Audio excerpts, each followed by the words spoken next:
Betapa indahnya suasana malam dengan gemerlap bintang, juga pancaran purnama di langit yang terbentang luas.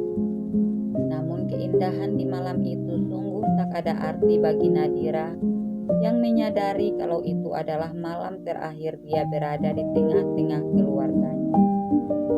Dari balkon kamar dia menatap seluruh anggota keluarganya yang sudah berkumpul bersama Arsen juga pamannya di taman untuk merayakan malam perpisahan mereka. Dalam sekejap air matanya pun menetes saat tatapannya tertuju pada seorang wanita yang tidak lain adalah ibunya. Farah dan Rian, kedua orang tua Nadira, sedang duduk bersama Arsen terpisah dengan yang lain. Walaupun tidak dapat mendengar apa yang sedang mereka bicarakan, Nadira sudah bisa memastikan kalau dirinya yang sedang jadi bahan pembicaraan ketiga orang itu. Dia yakin kedua orang tuanya sedang menitipkan dia pada Arsen, pria dingin yang berhak atas dirinya. Sebagai orang tua, apalagi seorang ibu, Farah sangat mengharapkan Arsen untuk bisa menjaga putrinya. Dia meminta menantunya itu agar tetap menjadi pelindung buat putri kesayangannya. Dan Arsen pun langsung menyanggupinya tanpa berpikir panjang. Mendengar penyampaian kedua mertuanya, Arsen hanya bisa mengangguk mengiyakan semuanya, walau dia sendiri belum memikirkan hari-hari ke depan yang akan dilaluinya bersama Nadira sebagai pasangan suami istri. Apalagi sebelum bergabung dengan yang lain, Arsen sudah diperingati oleh pamannya kalau dia harus bersikap selayaknya seorang suami yang bertanggung jawab terhadap Nadira. Arsen, ibu harap kamu bisa menjaga Nadira dan memahami semua kekurangannya. Sebenarnya dia belum pantas untuk berumah tangga, karena dia sama sekali belum bisa melakukan tugas dan tanggung jawab seorang istri. Ibu yakin kamu sudah cukup dewasa untuk mengerti semuanya, ujar Farah dengan tatapan penuh harap. Arsen, ayah menyerahkan putri ayah satu-satunya untukmu. Sekarang Nadira bukan lagi tanggung jawab ayah. Dia adalah milikmu sepenuhnya. Sambung Rian sambil mengusap-usap lengan Arsen menantunya. Dan saat itu juga datang Daniel yang langsung duduk di samping Rian. Ibu Farah dan Pak Rian tidak perlu khawatir. Selain Nadira punya suami yang bisa melindunginya, dia juga punya ayah mertua yang akan selalu menyayanginya, ujar Daniel tersenyum sambil melirik sesaat ke arah Arsen.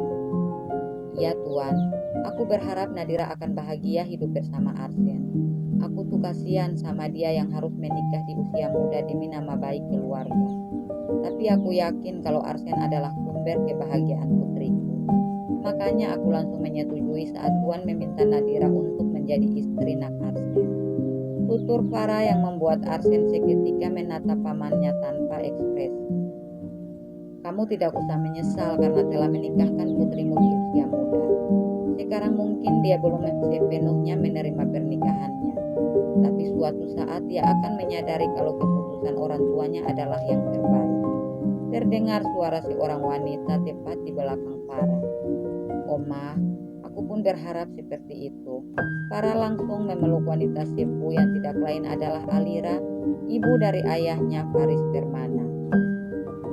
Begini ya Tuan Daniel, aku mengatakan seperti itu karena aku pernah berada di posisi Nadira putri dari cucuku ini. Aku juga dinikahkan setelah lulus sekolah. Waktu itu aku menolak karena masih ingin bebas. Apalagi suami aku lebih tua beberapa tahun dari aku yang pada saat itu baru berusia 18 tahun. Tapi seiring waktu berjalan, aku pun bisa menerima semuanya dan sangat bahagia hidup bersama pria pilihan orang tuaku. Lanjut Alira sedikit menceritakan pengalaman hidupnya. Iya Nyonya, aku juga yakin kalau pilihan orang tua adalah yang terbaik, ucap Daniel menanggapi apa yang disampaikan wanita sepuh yang sudah duduk tepat di samping Farah. Arsen, Oma Buyut harap kalian bisa segera punya anak. Mengingat wanita dalam keluarga kita ini gak bisa punya anak banyak. dan Oma Buyut ingin Nadira punya anak di usia muda. Karena keluarga kita maupun keluarga kamu sangat membutuhkan penerus. Tambah Alira yang seketika membuat Arsen terpaku dengan tampang terlihat gugup. Iya benar Nyonya, aku hanya punya Arsen. Jadi aku juga ingin mereka segera punya anak yang banyak. Kata-kata Daniel sangat mengejutkan Nadira yang baru saja datang. Tanpa bisa berkata-kata dengan penuh ketegangan, Nadira berdiri tegak di belakang ayahnya seperti patung. Sementara Arsen hanya bisa tersenyum malu-malu tanpa bersuara mendengar penuturan pamannya. Melihat reaksi Arsen, Nadira yang masih saja terdiam semakin membeku penuh ketegangan. Pantasan wangi banget. Ternyata sudah ada bidadari Oma Buyut di sini. Kamu memang pantas untuk menjadi istri dari pria setampan dan segagah Arsen. Kalian berdua adalah pasangan yang sangat serasi, seperti Oma Buyut dan Opa Buyutmu waktu muda. Alira kembali mengenang masa-masa mudanya. Lebih baik kita berikan mereka waktu berdua. Mungkin ada yang mau mereka bicarakan. Lanjut Alira, dan mereka para orang tua langsung pergi meninggalkan sepasang pengantin baru itu. Mas, aku mau kamu menemaniku ke suatu tempat. Nadira mulai bersuara. Mau kemana kamu di waktu malam seperti ini? Aku malas pergi keluar, jawab Arsen tanpa menatap Nadira. Aku harus bertemu Rangga, karena kalau tidak dia akan ke sini. Aku nggak mau nanti ada keributan kalau dia sampai ke sini. Jawaban Nadira yang membuat Arsen langsung menatapnya. Untuk apa lagi dia harus bertemu kamu? Dia memang laki-laki yang nggak punya pendirian. Atau jangan-jangan kamu yang memintanya untuk bertemu? Tanya Arsen dengan tatapan mencari tahu. Kamu pikir aku wanita apaan? Aku memang belum bisa melupakannya. Tapi aku juga nggak mau mengharapkan orang yang telah menghancurkan aku.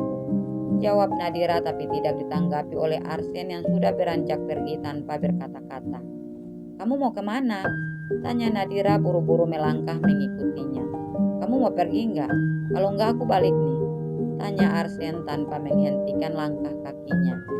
Ya mau dong, habisnya kamu main pergi saja tanpa ngomong. Gerutu Nadira dengan alis berkerut melirik laki-laki kaku di sampingnya. Aku nggak suka banyak ngomong, jawab Arsen. Arsen dan Nadira pergi setelah berpamitan pada yang lain. Dalam perjalanan, Nadira memilih untuk mengirim pesan buat Rangga yang sedang menunggunya di sebuah taman di tengah kota. Dan hanya memakan waktu beberapa menit mereka pun sampai, karena jarak rumah Nadira sangat dekat dengan taman tempat Rangga berada. Sesampainya di taman itu, Arsen langsung memarkirkan mobil dan langsung terdiam di depan kemudi. Tapi tanpa diduga, Nadira malah mengajaknya untuk pergi bersama menemui Rangga. Awalnya Arsen menolak karena tidak ingin berurusan dengan orang seperti Rangga. Dia tidak ingin membuang-buang waktunya untuk berbicara dengan manusia tidak berguna seperti Rangga. Tapi lagi-lagi Nadira memaksanya yang membuatnya terpaksa menurut. Aku tidak ingin seperti orang bodoh mendengar pembicaraan kalian, ujar Arsen sambil melangkah mengikuti Nadira yang sedang menarik lengannya. Kamu harus menemaniku. Aku nggak mau nanti ada kesalahpahaman lagi. Karena kalau ada kamu semuanya akan aman. Tanpa sadar Nadira sudah menjamin keamanannya dengan keberadaan Arsen. Tapi jangan lama, hanya 2 menit karena di rumah semua orang sedang menunggu kita, ucap Arsen. Iya, hanya 2 menit, jawab Nadira sambil menatap ke sekeliling mencari keberadaan Rangga. Tidak berapa lama Nadira mencari, tiba-tiba terdengar suara Rangga tidak jauh dari arah mereka. Rangga sepertinya tidak suka melihat keberadaan Arsen. Namun Nadira sama sekali tidak peduli. Sesaat pun dia tidak melepaskan Arsen walaupun sudah berdiri tepat di depan Rangga. Ada apa lagi kamu mau bertemu denganku? Aku tidak mau difitnah sama orang karena masih bertemu denganmu, tanya Nadira tanpa ekspresi. Aku mau bicara berdua, tapi kenapa kamu datang bersamanya? Jawab Rangga sambil menatap Arsen dengan tatapan penuh kebencian. Dia ini suami aku. Apapun yang aku lakukan dia harus tahu. Aku tidak ingin menjadi manusia pengkhianat dan pengecut seperti kamu. Kamu sudah punya pilihan dan aku pun sama. Jadi tidak ada yang perlu kita bicarakan lagi, jawab Nadira yang membuat Arsen juga Rangga kebingungan. Nadira, apa semudah ini kamu berubah? Ucap Rangga sambil meraih tangan Nadira. Tapi dengan cepat Nadira langsung menarik tangannya. Memang semuanya sudah berubah setelah kamu memilih Rika. Jadi tolong jangan pernah ganggu aku lagi, karena aku sudah menjadi milik orang lain.